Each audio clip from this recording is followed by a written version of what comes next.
बिस्मिल्लाहिर्रहमानिर्रहीम। अस्सलाम वालेकुम फ्रेंड्स, स्टूडेंट्स और टैक्स कंसल्टेंट्स। ZG एजुकेशन में आपको वेलकम। आज हम पढ़ेंगे section 58 carry forward of speculation business losses. हम पढ़ रहे हैं पार्ट 8 जो कि लॉसेस के साथ डील कर रहा है। अब आप सोच रहे होंगे कि पार्ट 8 में हम दोबारा कैसे पहुंचे, क्योंकि हम तो पार्ट 9 और 10 भी पढ़ चुके हैं जो कि टैक्स क्रेडिट से मुतल्लिक़ था और डिडक्टेबल अलाउंसेस से मुतल्लिक़ था। लेकिन असल में इस तरह था कि कुछ सेक्शन हमारे 58 से लेके 59B तक ये हमारे रह गए थे। इनिशियल जो लॉसेस के जो सेक्शन थे वो तो हमने पढ़ लिए थे, तो इनकी तरफ मैं दोबारा वापस आ गया हूँ। तो थोड़ा सा रिपीट कर लेते हैं कि लॉसेस में कौन कौन से सेक्शन थे। लॉसेस में जो पहला सेक्शन था दैट वाज 56 जो कि सेट ऑफ लॉसेस के साथ डील कर रहा था। 56A set of losses of the companies operating hotels, इनके साथ ये था सेक्शन। और 57 जो सेक्शन था वो carry forward of business losses, कि अगर बिजनेस में आपको लॉस हो जाता है, एक साल आप उसको पूरी तरीके से रिकवर नहीं कर पाते तो फिर क्या करते हैं, कैरी फॉरवर्ड करते हैं। और ये सेक्शन 57 था। 57A में था set off business losses subsequent to amalgamation, कि अगर कंपनीज आपस में अमालगमेट कर लेती हैं, ज्वाइन कर लेती हैं, तो फिर वो बिज़नेस को जो लॉसेस है उसको किस तरीके से ट्रीट करेंगी। तो खैर हम ज़रा थोड़ा सा आज जो सेक्शन है 58 उसको स्टार्ट करने वाले हैं। और अगर अभी तक आपने मेरे चैनल को सब्सक्राइब नहीं किया तो प्लीज़ चैनल को सब्सक्राइब करें, क्योंकि मेरी कोशिश ये होती है कि आपके लिए अच्छी से अच्छी वीडियोस लेके आऊँ। तो इतना तो यकीनन मेरा वो हक बनता है कि मैं आपसे डिमांड करूँ और आपसे रिक्वेस्ट करूँ कि आप प्लीज़ इस चैनल को सब्सक्राइब करें। और साथ साथ अगर आपके कोई भी इस तरह के कोई क्वेश्चन हो तो आप फीडबैक में मुझे दे सकते हैं, और या कोई आप सजेशन देना चाहते हैं कि किस तरह मैं अपने लेक्चर को इम्प्रूव करूं।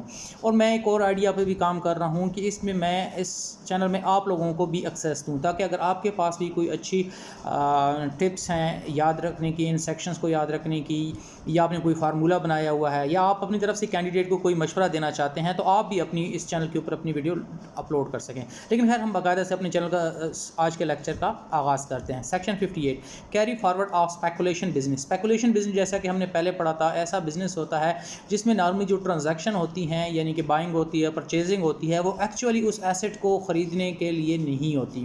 यानी जो एग्रीमेंट होता है वो एक्चुअल उस एग्रीमेंट को फुलफ़िल करने के लिए नहीं होता, बल्कि उसमें से जो आपको जो प्रॉफिट एंड गेन्स होते हैं आपकी नज़र उस पर होती है। तो खैर हम ज़रा इसको मज़ीद करते हैं, आगे बढ़ते हैं।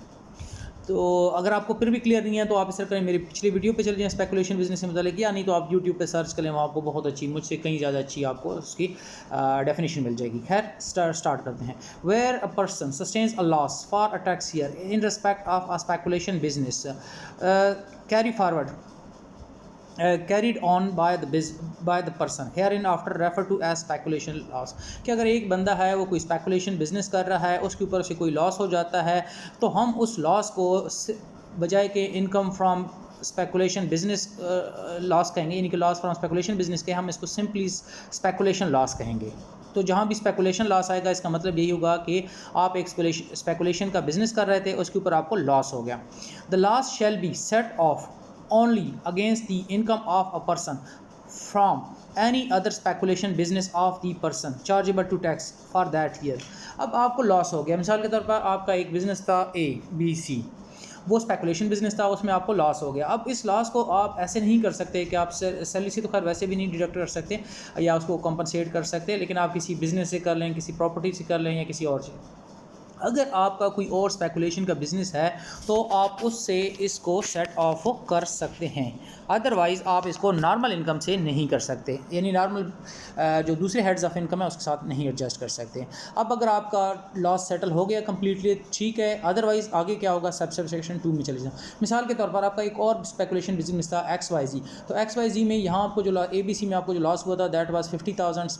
XYZ से जो आपको इनकम हुई थी स्पेकुलेशन की 30,000 की थी, तो अब आपका 30,000 लॉस तो कंपनसेट हो गया, या उसको हम कहते हैं सेट ऑफ हो गया, लेकिन 20 लॉस अभी भी रहता है।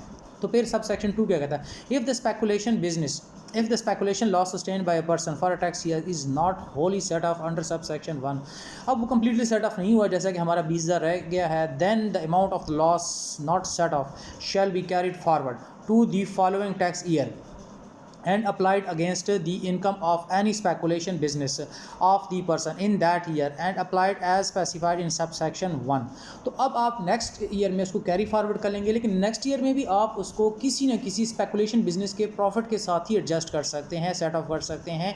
और सेट ऑफ करने का बाकी रोल वही है जो सबसेक्शन 1 में बताया गया है, उसको रिपीट करेंगे। सिंपल आपने कैरी फॉरवर्ड किया, अगले साल आपको कोई प्रॉफिट हुआ तो उसके साथ आपने इसको सेट ऑफ करने की कोशिश की, लेकिन अगर फिर भी नहीं हुआ इन दैट ईयर एंड अच्छा उसमें ये कह रहा है specified in subsection 1 in that year and so on, no speculation loss shall be।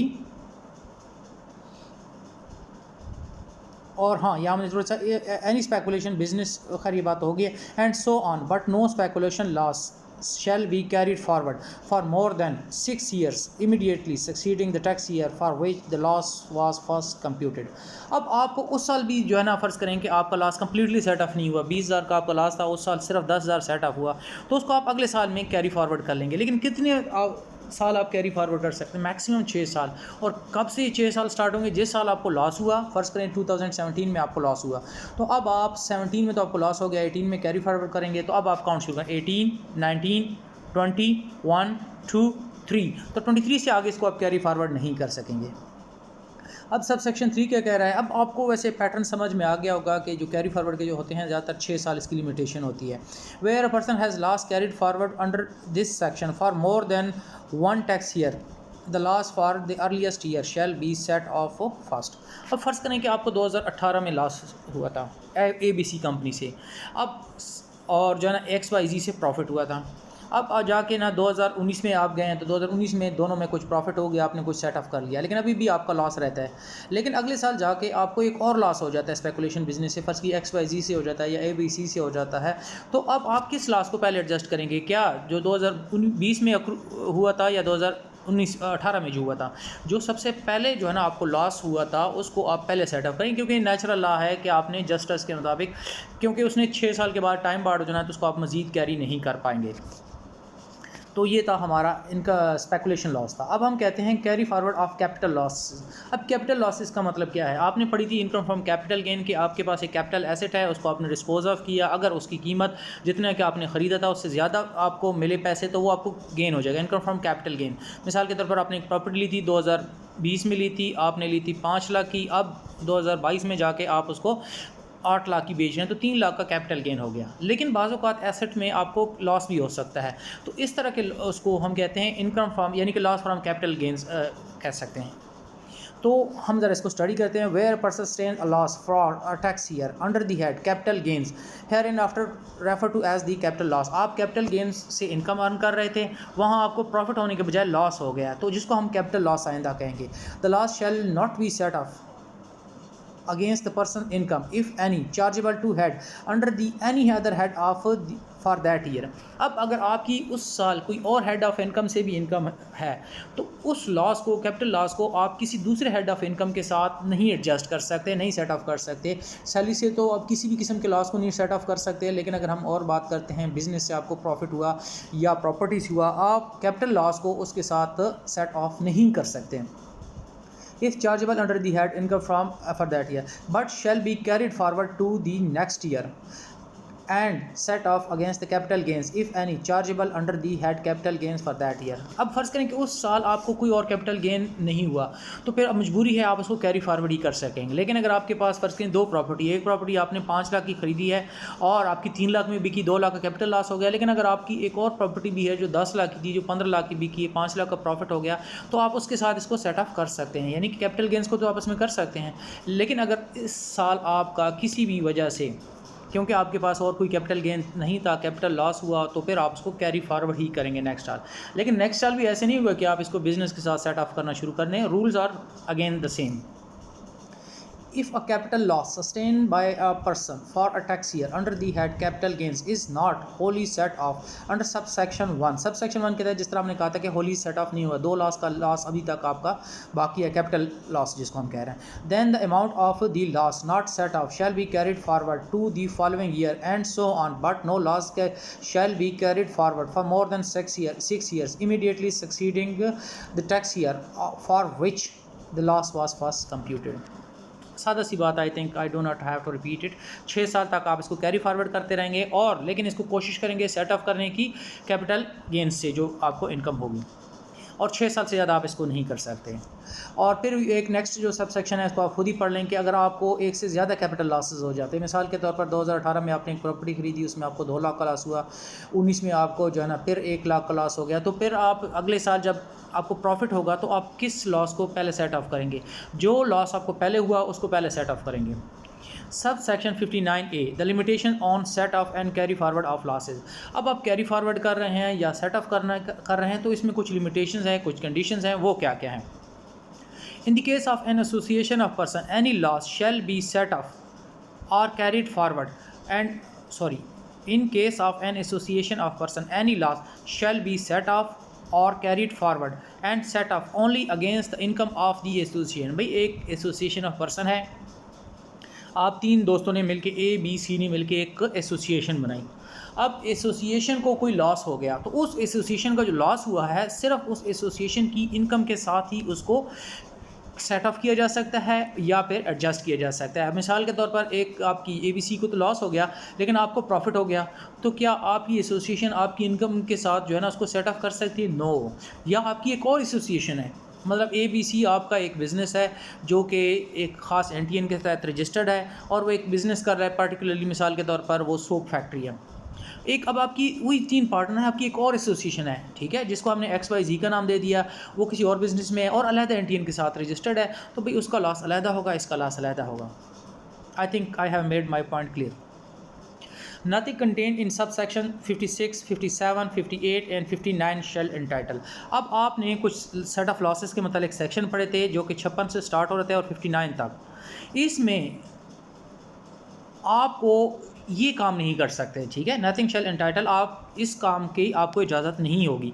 Any member of an association of person to set off any loss sustained by such association of person as the case may be and or have it carried forward or set off against the income or हाँ, बात यह है कि आपकी association of person है, अब उसको कोई लॉस हो गया, अब आप इसको क्या कर सकते हैं, अपने इनकम के साथ, अपनी इनकम के साथ आप उसके लॉस को सेट ऑफ नहीं कर सकते, ना ही उसके लॉस को कैरी फॉरवर्ड कर सकते हैं अपने बिजनेस में।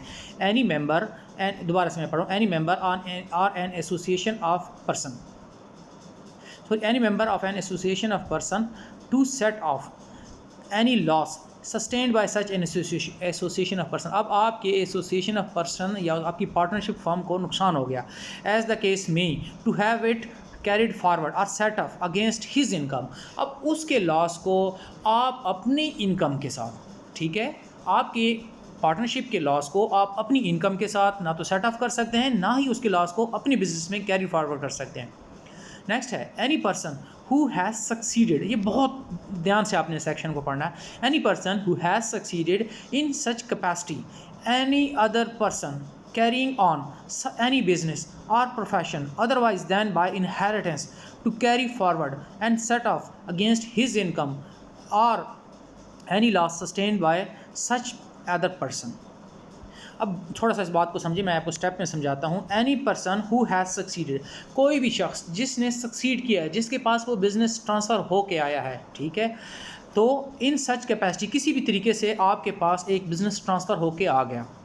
Any other person carrying on a business, any carrying on any business, अब एक बंदा था वो कोई कारोबार कर रहा था, अदर देन एक तो एनी बिज़नेस और प्रोफेशन, या कोई प्रोफेशन वो कर रहा था या कोई और इस तरह का काम था, अदर देन बाय इनहेरिटेंस, सिवाय इसके कि वो जो बिज़नेस है आपके पास विरासती तौर पर आया, इनहेरिटेंस के तौर पर आया, तो to carry forward or set of the losses against his income. अब फ़र्ज़ करें कि आपका बिज़नेस था ABC, वो किसी और बंदे के पास था, अब वो ट्रांसफ़र होकर आपके पास आ गया, लेकिन कंडीशन ये है कि ये इनहेरिटेंस के तहत या विरासत में आपके पास नहीं आया, तो फिर उसको जो लॉसेस हुए थे उसको आप ना तो अपनी अब आपके पास आ चुका है, ओनरशिप चेंज हो चुकी है, तो अगर उस पार्टनरशिप के या उस बिज़नेस के कोई लॉसेस थे तो उस लॉसेस को ना तो आप कैरी फॉरवर्ड कर सकते हैं, ना ही आप उसको सेट ऑफ कर सकते हैं। मिसाल के तौर पर 2020 में एक बिज़नेस था, वो उसको जो वो था एक और मिस्टर ए के पास था। अब मिस्टर ए से आपके पास चला गया, ठीक है। अब आपके पास जो आया है वो इनहेरिटेंस के ज़रिए से नहीं आया, तो मतलब किसी और मीन से आपने ख़रीद लिया या किसी और वजह से आपके पास आ गया। अब ए के पास फ़र्ज़ करेंगे पहले थे 50,000 के लॉसेस थे।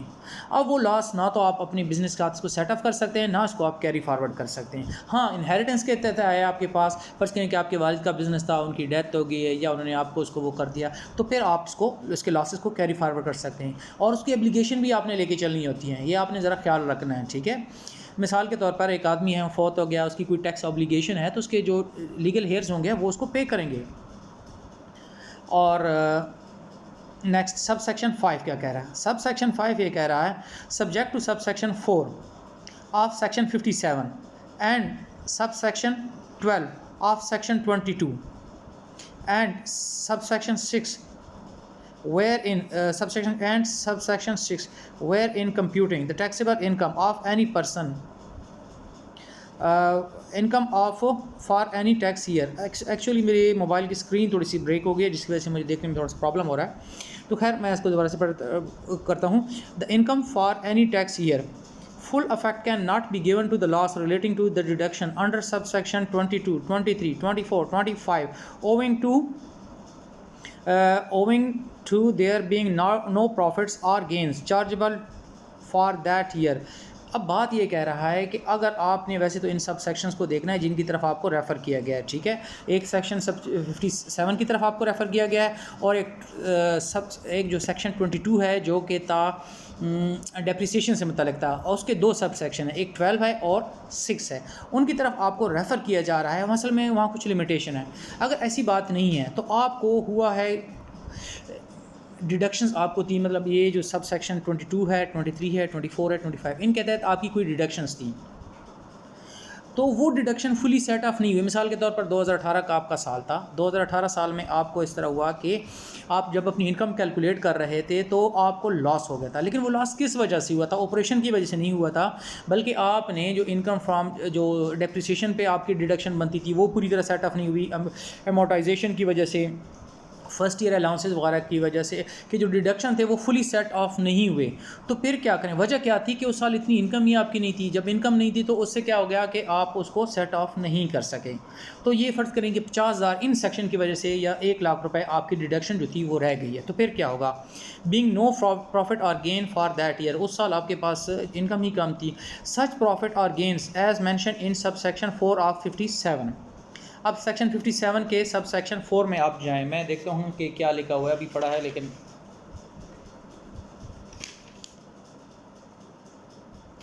सब सेक्शन 57 और उसका जो सब सेक्शन 4 है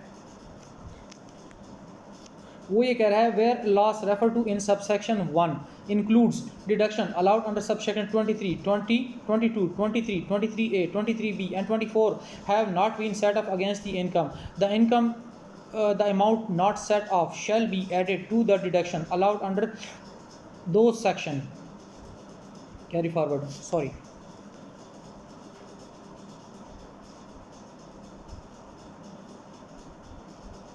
इस वक्त हम कौन सा सब सेक्शन पढ़ रहे हैं? 59A, ठीक है।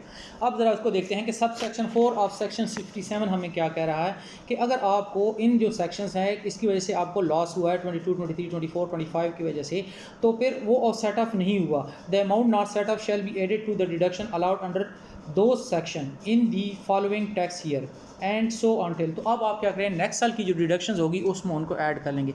मिसाल के तौर पर 2018 में आपको लॉस हुआ था 1 लाख रुपए का, और लॉस किस वजह से हुआ था? इन सेक्शन की वजह से।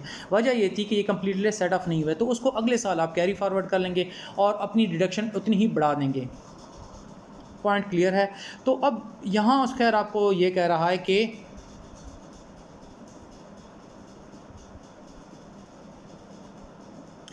दोबारा से पढ़ लेते हैं। Subject to subsection 4 of section 57, ये यही सेक्शन था जो मैंने आपको पढ़ाया था। सेक्शन 22 के आप सेक्शन सब सेक्शन 6 और 12 को खुद पढ़ लें। Wherein computing the taxable income for that year full effect can not be given to loss relating to the deduction under section. इन सेक्शन की वजह से आपको लॉस हुआ क्योंकि आप उसको फुली कंप्यूट नहीं कर सके। वजह ये थी कि आपके पास वो जो गेंस थे या जो प्रॉफिट थे इतने ज़्यादा नहीं थे कि आप उसको सेट ऑफ कर सकें। For that year such profit or gain as mentioned in subsection 4 of 57 being the less than the said loss or the loss or the part of the loss as the case may be shall be set off against 50% of the person income chargeable to tax under the head income from the business। अब आपको फ़र्ज़ कीजिए lakh loss हो गया, 1 लाख का हो गया। अब उसको आप अगले साल कैरी फॉरवर्ड कर रहे हैं तो अगले साल उसको पूरे इनकम के तहत एडजस्ट नहीं करेंगे। आप अपनी इनकम को रिड्यूस कर लेंगे 50% तक। मिसाल के तौर पर अगले साल आपकी इनकम होगी 1 लाख का, आपको लॉस हुआ 1 लाख का नहीं, थोड़ा सा बढ़ा लेते हैं। फ़र्ज़ कीजिए आपका जो इन सेक्शंस की वजह से लॉस हुआ था वो तो 50 लाख का हुआ था, 5 लाख का हुआ था। अब अगले साल आपकी जो इनकम होगी है वो होगी 7 लाख हो गई है। इसका मतलब ये हुआ कि ये जो डिडक्शन है तो बड़ी इजीली उनसे माइनस हो जाएंगी और काम ख़त्म हो जाएगा, लेकिन ऐसे नहीं होगा। आप अपनी इनकम का 50% ले लेंगे। 50% लेने का मतलब क्या हुआ, अब आपकी इनकम 7 लाख के बजाय 3.5 लाख हो गई। तो 3.5 लाख के तहत इन जो डिडक्शंस जो थी जो नहीं हो सकी थी उनको माइनस करेंगे। तो अब आपके पास मतलब 3.5 लाख में से जो आपके पास अनएडजस्टेड डिडक्शंस थी वो थी 5 लाख की थी, तो 3.5 लाख तो एडजस्ट हो जाएंगी, 1.5 लाख स्टिल रहेंगी।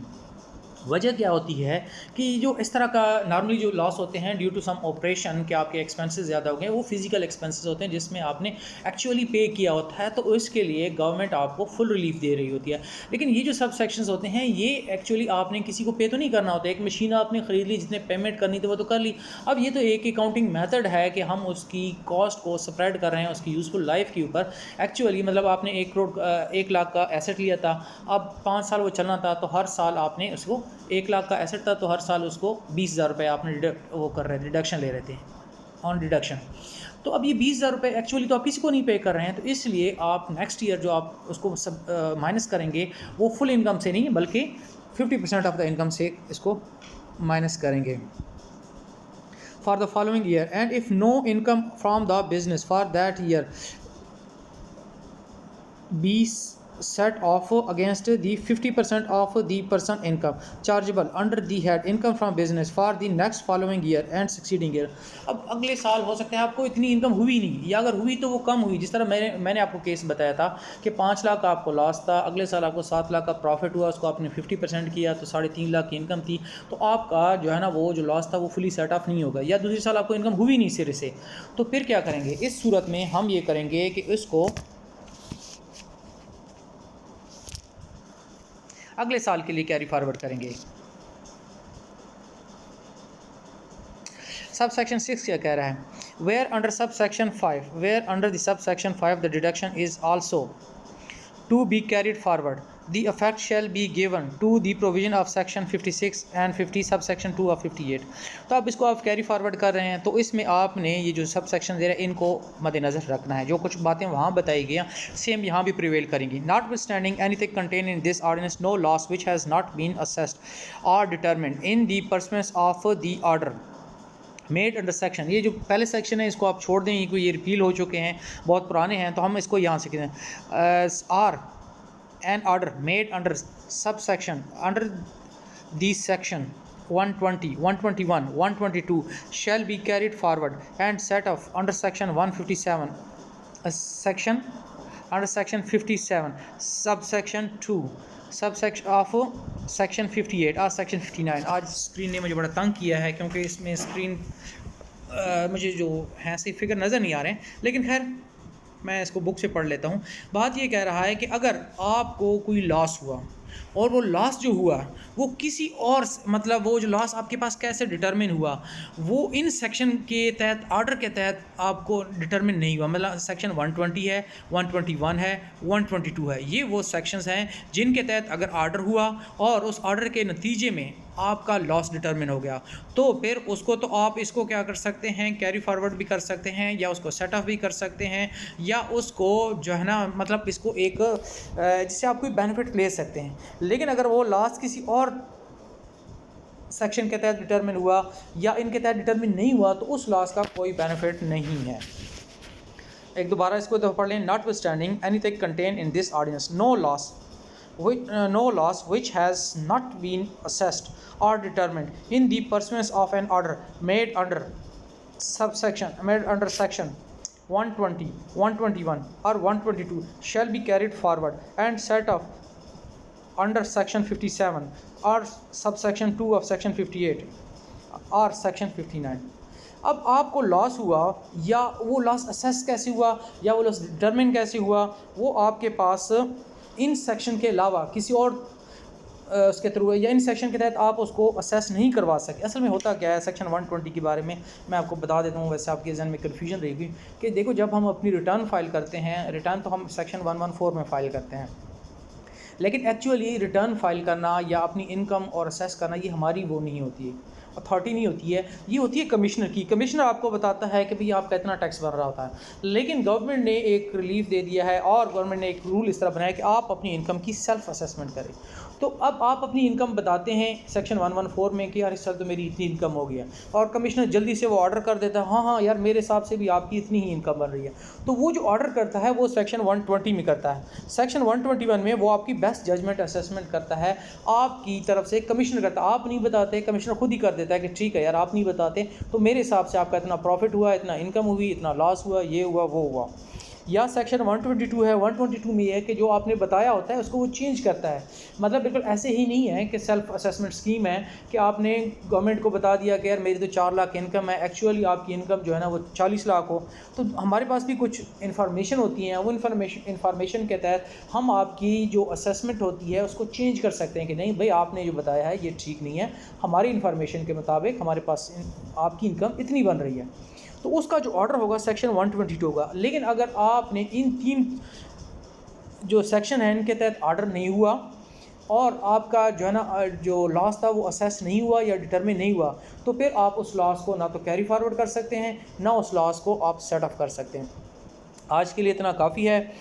इसमें आखिरी सेक्शन में आपको काफ़ी गड़बड़ हुई होगी, तो मैं इस तरह करता हूँ कंप्यूटर की स्क्रीन पर इस सेक्शन को दोबारा से भी रिकॉर्ड करने की कोशिश करूँगा, क्योंकि इसमें काफ़ी दफ़ा मैं भी जो है ना चेंज हुआ हूँ इसमें से। तो खैर आप इन सेक्शंस को पढ़ें, आसान से सेक्शन है, वैसे इतने मुश्किल नहीं है, पहले 2 तो बहुत ज़्यादा इजी हैं और ये नेक्स्ट सेक्शन है वो भी इतना मुश्किल नहीं है। उसमें चंद चीज़ें हैं कि देखें अगर आपके एसोसिएशन ऑफ पर्सन को लॉस हो जाता है तो भाई आप इसको अपनी इनकम के साथ एडजस्ट नहीं कर सकते। उसके बाद ये है कि अगर आपके पास एक बिज़नेस आता है, वो आता है थ्रू इनहेरिटेंस, तो उसका जो लॉस होगा वो तो आप अपनी उसको कैरी फॉरवर्ड भी कर सकते हैं, अपनी इनकम के साथ एडजस्ट भी कर सकते हैं। लेकिन अगर इसके अलावा किसी और चीज़ के सोर्स के थ्रू आपके पास आता है तो आप उसको ना तो सेट ऑफ कर सकते हैं, ना ही उसको कैरी फॉरवर्ड कर सकते हैं। आज के लिए इतना काफ़ी। अल्लाह हाफ़िज़, दुआ में याद रखिएगा।